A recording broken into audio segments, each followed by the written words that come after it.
नमस्कार विद्यार्थी मित्रों, आज हम हमारे हिंदी व्याकरण में से जो भाषा अध्ययन पर आधारित जो भाग है, जो आपके बोर्ड के परीक्षा में प्रश्न चौथा उप प्रश्न 7वां जो आता है कारक पहचान कर उसके भेद लिखिए, उसके बारे में आज जानकारी लेंगे। तो सर्वप्रथम हम देखेंगे कि कारक किसे कहते हैं, कारक का अर्थ क्या होता है और इसका भेद किस प्रकार से पहचाने जाते हैं, इसके बारे में आज हम संपूर्ण जानकारी इस वीडियो में लेने वाले हैं मित्रों।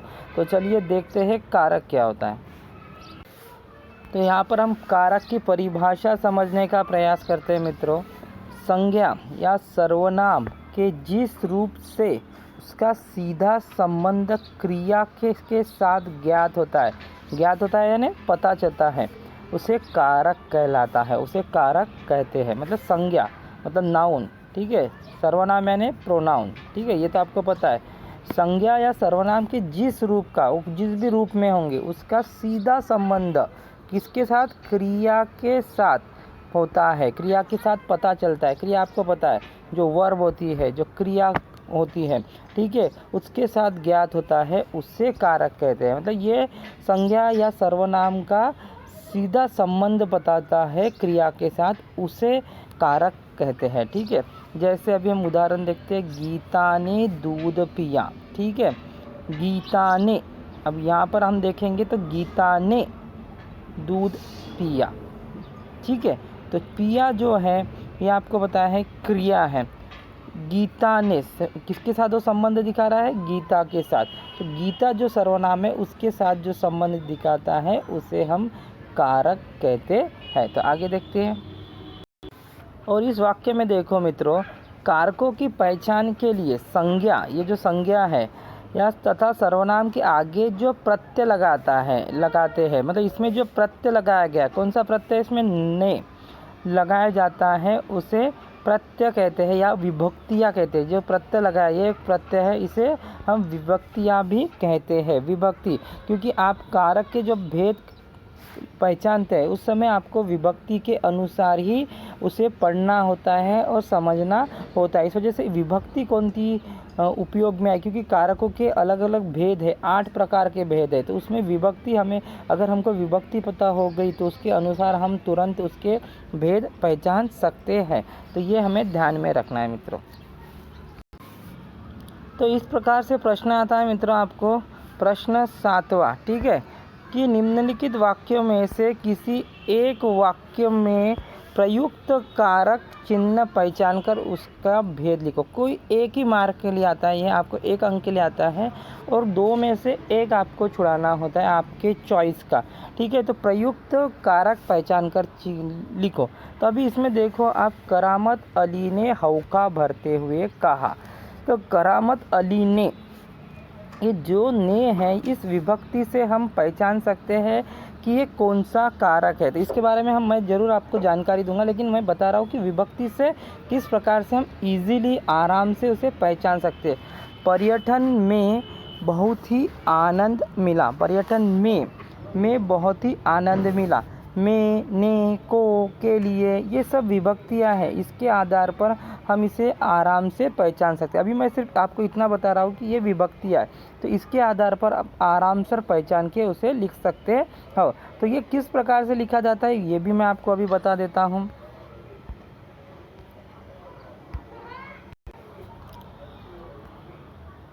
तो आपको मित्रों, जिस प्रकार से मैंने बोला कि आपको किस प्रकार से लिखना है, तो यहाँ पर देखो किस प्रकार से लिखना है। हमने पहचान लिया, मैंने आपको बताया कारक के जो विभक्ति होती है उससे पहचानना है। तो ने, तो ये इस प्रकार से आपको एक बॉक्स बनाना है, वो बना के दिया रहेगा बोर्ड में, बोर्ड के एग्ज़ाम में इस प्रकार से जो तख्ता है वो बना रहेगा। आपको ये भी लिखा हुआ होगा उसमें कारक चिन्ह और उसका भेद, इस प्रकार से आपको दिया होगा और आपको जो नीचे की चीज़ है वो भरना है। तो पहले इसमें से हमने कारक चिन्ह कौन सा है, ने, उसे ले लिया।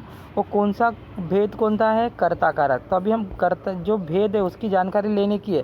मैं सिर्फ आपको एक उदाहरण बता रहा हूँ कि किस तरह से आपको उसे लिखना है। तो पहले सबसे पहले विभक्ति हमने पहचान लिए, ने है, उसे कर्ता कारक दे दिया। में है, ये भी हमने पहचान लिया है, तो उसे अधिकरण कारक किया है। अब आप बोलेंगे अधिकरण कारक क्या है, ये कर्ता कारक क्या है, तो अभी उसके बारे में हम जानकारी लेंगे, लेकिन पेपर में किस प्रकार से आ रहा है उसके बारे में मैं आपको यहाँ पर जानकारी दे रहा हूँ। ठीक है,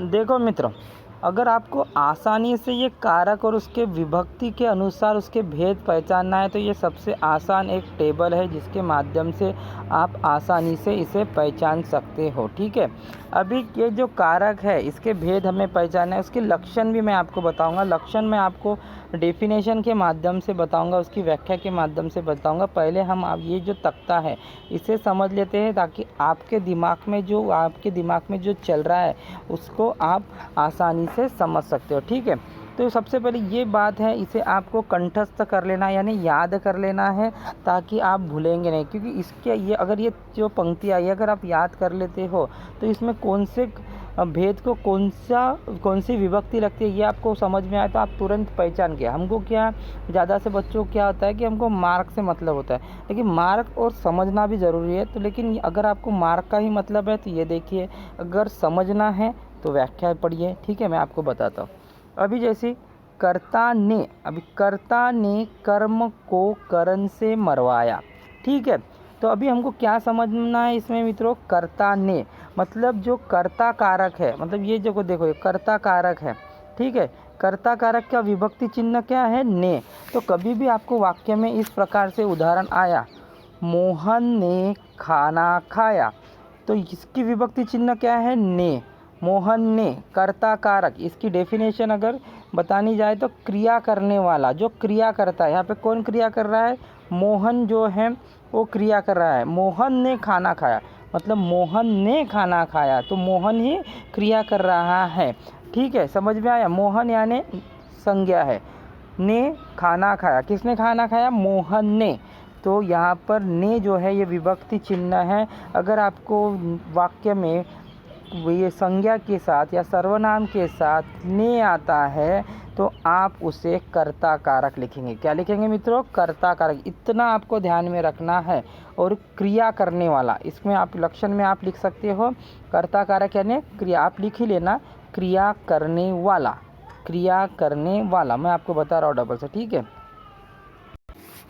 अब दूसरा देखते हैं मित्रों, कर्म को। कर्म जो है ये जो 8 कारक में से दूसरा कारक है कर्म कारक। ठीक है, कर्म की पहचान क्या है, उसका विभक्ति चिन्ह क्या है, को।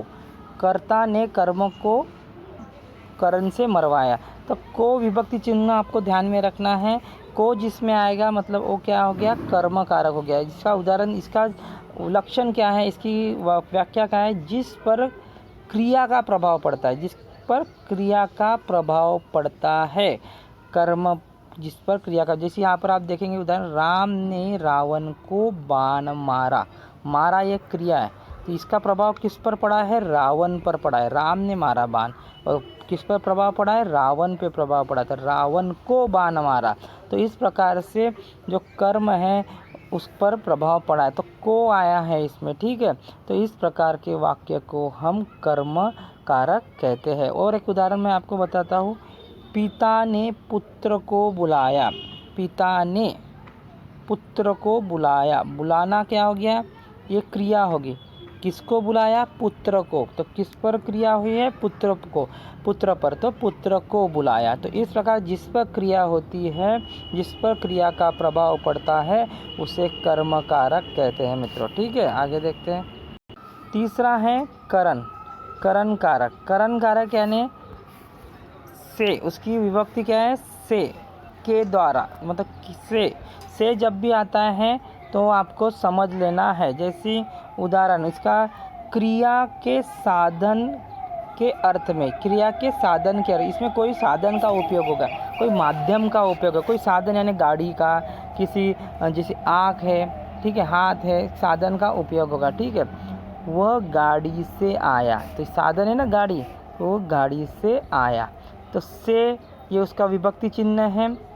किससे आया, गाड़ी, ये साधन हो गई, तो गाड़ी से आया। सुजाता पेन से, ठीक है, साधन। अभी माध्यम देखते हैं, सुजाता पेन से लिखती है, क्या है माध्यम, पेन, पेन से लिखती है, तो ये उसका माध्यम हो गया मित्रों। क्या हो गया? माध्यम। जैसे संज्ञा या सर्वनाम का जिस रूप से जिसका उसका संबंध दूसरे से बताते हैं उसे ही कारक कहते हैं ना। तो यहाँ पर गाड़ी से, गाड़ी भी क्या है? संज्ञा है। पेन भी संज्ञा है, ठीक है। और ये साधन है उसका, ये बता रहे हैं। तो जब भी आपको से, आपको ध्यान में क्या रखना है? से। तो ये से जब भी आएगा किसी संज्ञा के साथ या सर्वनाम के साथ, किसी साधन के साथ, तो आपको समझ लेना है क्या है ये? करण कारक। कौन सा कारक है? करण कारक। तो इसको आपको लिखना है, ठीक है। तो आपने पहला देखा, कर्ता ने कर्म को करण से मरवाया। ये आपको याद रख लेना है। मतलब अपन को जब पेपर में रहेंगे तो हमको याद आएगा, कर्ता ने, कर्ता का क्या है? ने, विभक्ति। करण को, करण का क्या है? कर्म का क्या है? को, विभक्ति।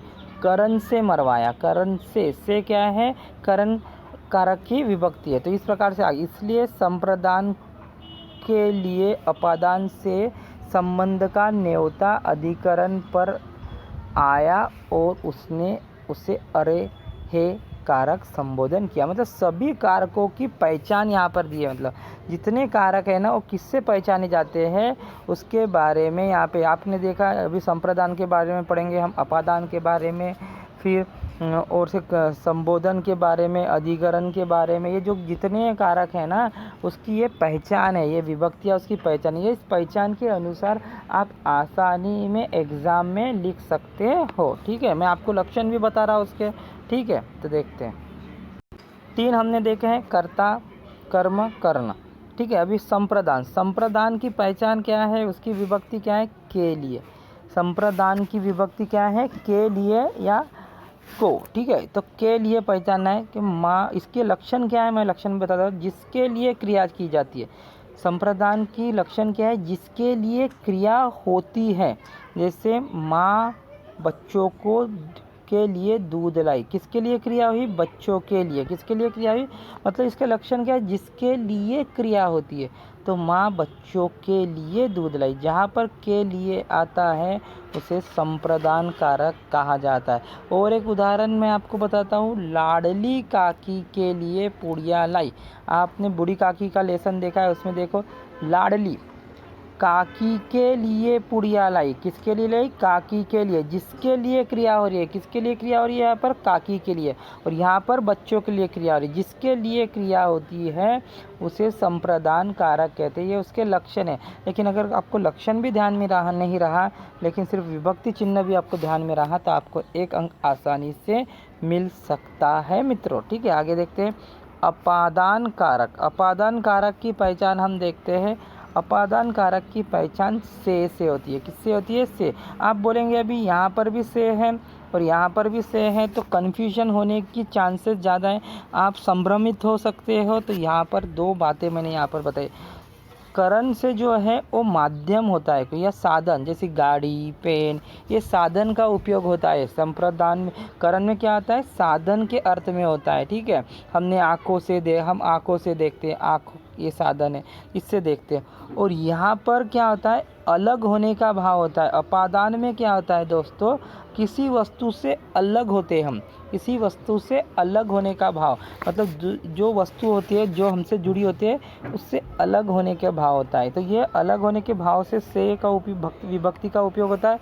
और ये किसी साधन से का उपयोग होता है। इस वजह से ध्यान में रखना है, अलग होने का भाव। तो अभी हम देखते हैं, अभी हम उदाहरण देखते हैं।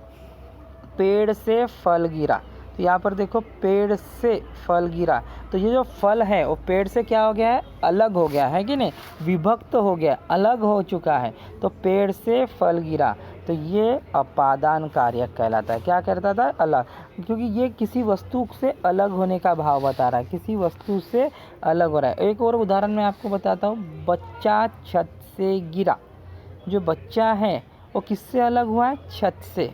वो छत से अलग हुआ, छत से गिर पड़ा है। तो इस प्रकार से वो अलग होने का भाव बता, और ये साधन है। तो इस वजह से ये आपको कंफ्यूज होने की ज़रूरत नहीं है। ये किसी से अलग होने के भाव बताता है। और ये साधन जैसे गाड़ी, पेन या किसी भी प्रकार की जो साधन है उसके बारे में जो जानकारी देता है वो करण कारक है। और ये अपादान कारक है। अपादान कारक यानी किसी से अलग होने का भाव। पेड़ से फल गिरा, ठीक है।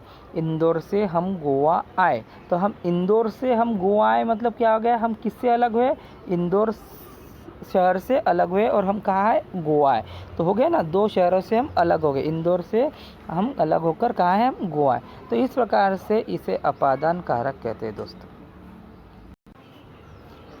अभी संबंध कारक क्या होता है दोस्तों, संबंध कारक जो है, जो छठा भेद है, तो इसकी पहचान कैसी है, का, के, रे, रू नहीं आएगा, रू गलती से आ गया, का, के, रे, के, री, ये सब क्या है, ये संबंध कारक है। ये क्या आता है, ये संज्ञा के जिस रूप से किसी व्यक्ति या वस्तु का दूसरे व्यक्ति या वस्तु से संबंध दिखाता है, मतलब एक वस्तु का दूसरे वस्तु से या व्यक्ति से संबंध दिखाता है, उसे संबंध कारक कहते हैं। मतलब संबंध दिखाते हैं, क्या दिखाते हैं, संबंध, दोनों में कुछ संबंध है। जैसे यहाँ पे उदाहरण है, ये सुरेश की किताब है, ये किताब किसकी है, सुरेश की, तो इसका संबंध सुरेश से बताया गया है, सुरेश की किताब है, ठीक है।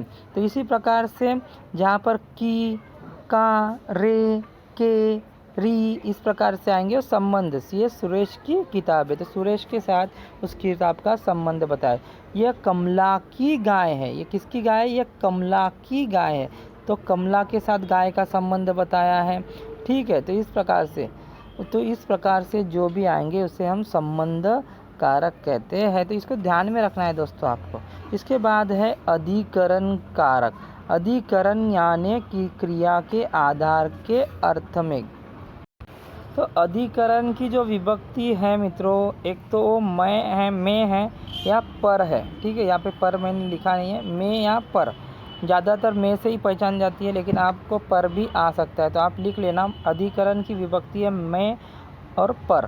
जैसे दफ्तर में पेन है, दफ्तर में, जब भी में आता है आप सोच लेना कि ये अधिकरण कारक है।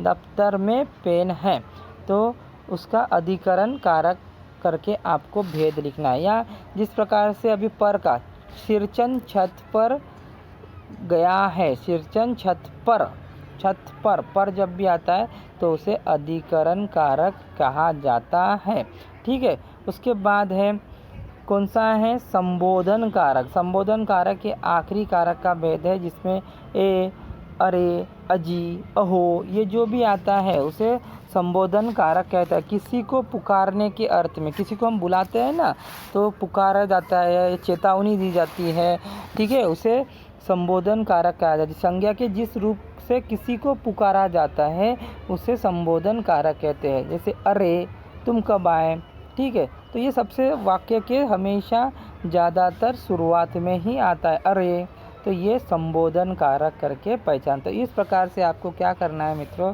ये कंठस्थ कर लेना है। अगर ये आप कंठस्थ कर लेते हो, ये कारक के भेद है, इसको पहचान लेना है, इसको याद रखना है, कर्ता कारक किसी, और विभक्ति को भी याद रख लेना है, कौन से विभक्ति के साथ किसका संबंध है। अगर ये आप समझ गए ना, तो आप आसानी से इसको लिख सकते हो। जैसे मैंने आपको बताया, आपको कुछ नहीं करना है, विभक्ति चिन्ह को याद रखना है और वो किस कर्ता के साथ आ रही है, किस कारक के साथ आ रही है, उतना अगर आपने ध्यान में रखा ना, तो आपको आसानी से 1 मार्क मिल सकते हैं। अभी आपको चाहिए तो इस पर आधारित मैं इसकी व्याख्या भी आपको देता हूँ, ठीक है। तो अभी आपको मैं विस्तृत रूप में आपको जो व्याख्या है, अभी हमने वो शॉर्ट में वो टेबल समझ लिया, जिसके कारण आप आसानी से भेद पहचान सकते हैं। अभी हम उस पर विस्तृत जानकारी लेंगे। अभी कारक विभक्ति यानी क्या आता है, संज्ञा अथवा सर्वनाम शब्दों के बाद ने, को, से के लिए आदि चिन्ह जो उपयोग में लाए जाते हैं उसे कारक विभक्ति कहा जाता है, ठीक है। जो संज्ञा या सर्वनाम के बाद जो भी विभक्तियाँ उपयोग में लाती है उसे कारक विभक्ति कहते हैं, ठीक है। तो हिंदी में 8 प्रकार के कारक होते हैं, 8 प्रकार के कारक के भेद होते हैं, वो हमने देखे हैं जब हमने वो जो टेबल देखे हैं, वो टेबल के माध्यम से हमने कारक देखे कौन से, जैसे कर्ता कारक, कर्म कारक, तो वो 8 प्रकार के, तो उसकी अभी हम व्याख्या देखेंगे, ठीक है। तो मित्रों इस प्रकार से उसकी पहचान है, जैसे मैंने टेबल में बताया, वो टेबल भी आप याद कर सकते हो, या इसे भी आप ध्यान में रख सकते हो कि कर्ता की कौन सी विभक्ति चिन्ह है, ने, कर्म की को, करण के साथ, द्वारा, संप्रदान, के लिए, को, अपादान से। तो इसको आपको याद ही रख लेना है मित्रों। अगर ये याद रखोगे ना आपको, तो आपको एग्ज़ाम में 1 मार्क ज़रूर मिल जाएगा। तो ये उसके विभक्ति चिन्ह है जिसके साथ वो आते हैं कारक के भेद, ठीक है।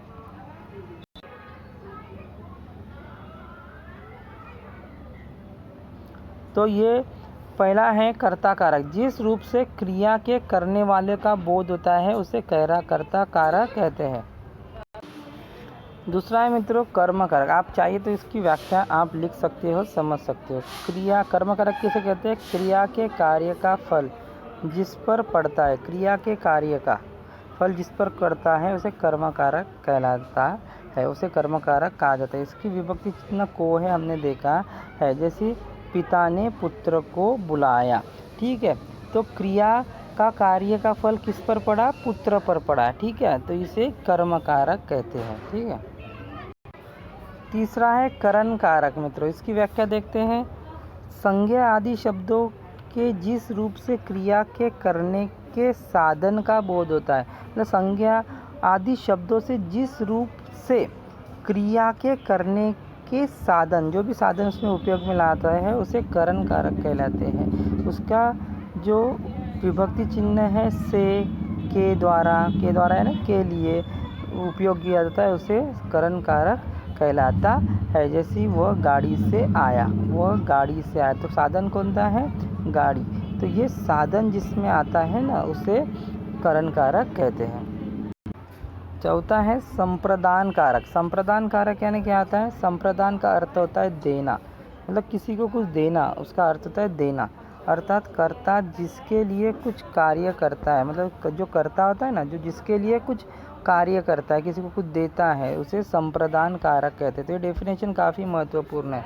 कर्ता जिसके लिए कार्य करता है उसे संप्रदान कारक करता है। तो इसकी जो विभक्ति है वो के लिए है, ठीक है। जैसे अभी हम उदाहरण देखते हैं कि हरि मोहन के लिए मिठाई लाया। जो हरि है उसने मोहन के लिए मिठाई लाया। किसने?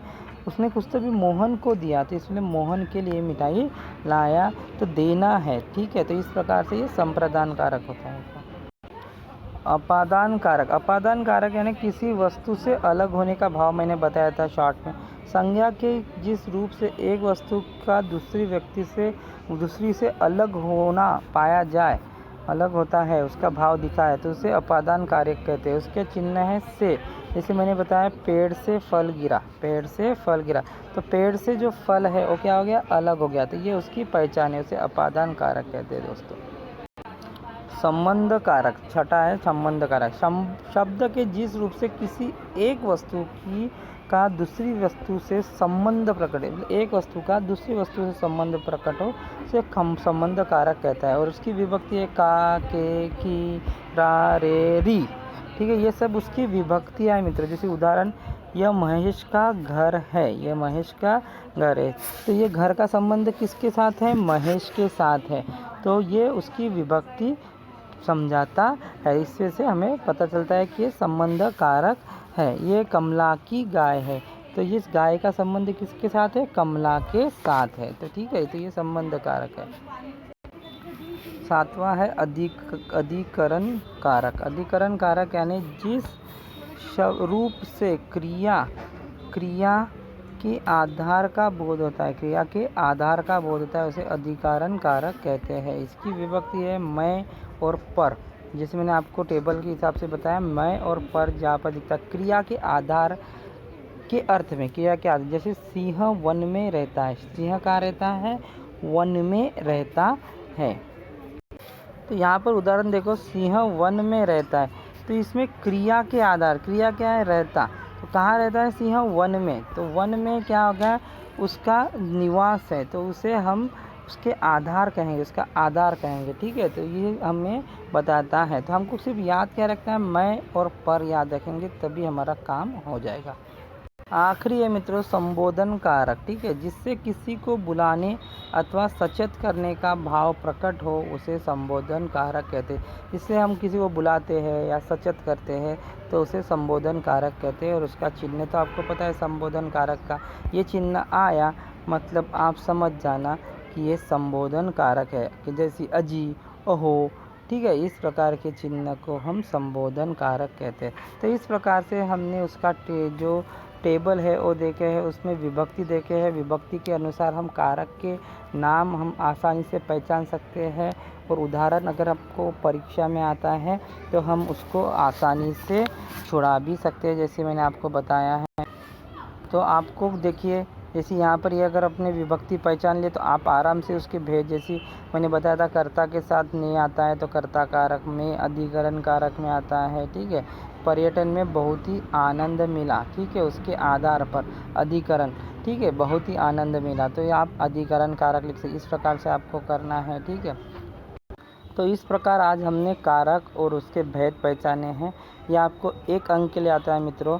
अगर आपने उस टेबल को ध्यानपूर्वक समझ लिया, उसको कंठस्थ कर लिया, तो आपको 1 अंक। और आपको ये दोनों भी प्रश्न छुड़ाना है मित्रों, भले ही आपको 2 में से 1 छुड़ाना है, लेकिन आप दोनों भी छुड़ाएं, ताकि आपको जो गलती होने का या मार्क कम होने के कोई भी चांस रहेंगे नहीं। ठीक है। तो आशा करता हूँ आपको वीडियो पसंद आएगा। थोड़ा बहुत तो अभी मेरे प्रयत्न को यश मिलेगा, और आपको ज़रूर आपको इसमें 1 अंक मिल जाएगा। ठीक है। धन्यवाद मित्रों।